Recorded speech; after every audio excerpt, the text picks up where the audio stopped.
I'm last, you know. Hey, come on, Toyota. Tell me how, as a young boy's perspective of the outdoor, how do you encourage other young boys to, hey, careful, other young boys to join this outdoor activity? Stay home, don't do anything. What do you mean? Hey, your dad doesn't want you to say that. Say nicely. What do you say to other boys? I don't know. Don't you find this fun? Look! No.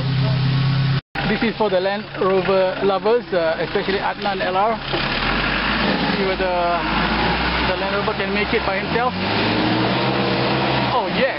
Oh yes! Oh yes! Well done. Well done. Well done. Oh yes. Delete the video. Delete.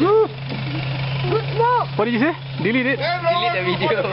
Hey, delete picture. Picture delete. Delete the one.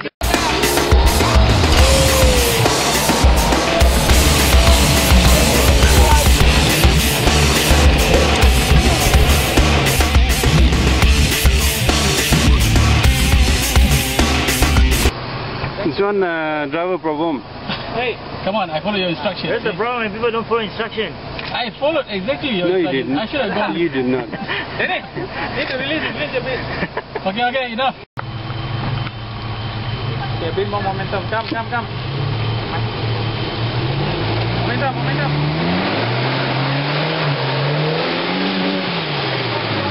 Don't do anything. Just brake.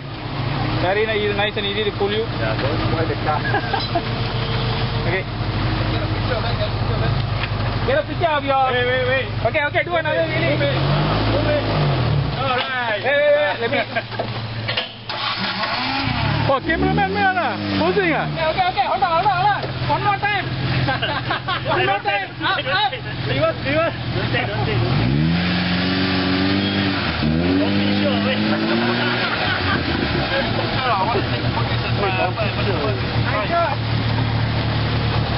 Dia tayar naik. Ada.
Kuala Lumpur, Pahang, every place.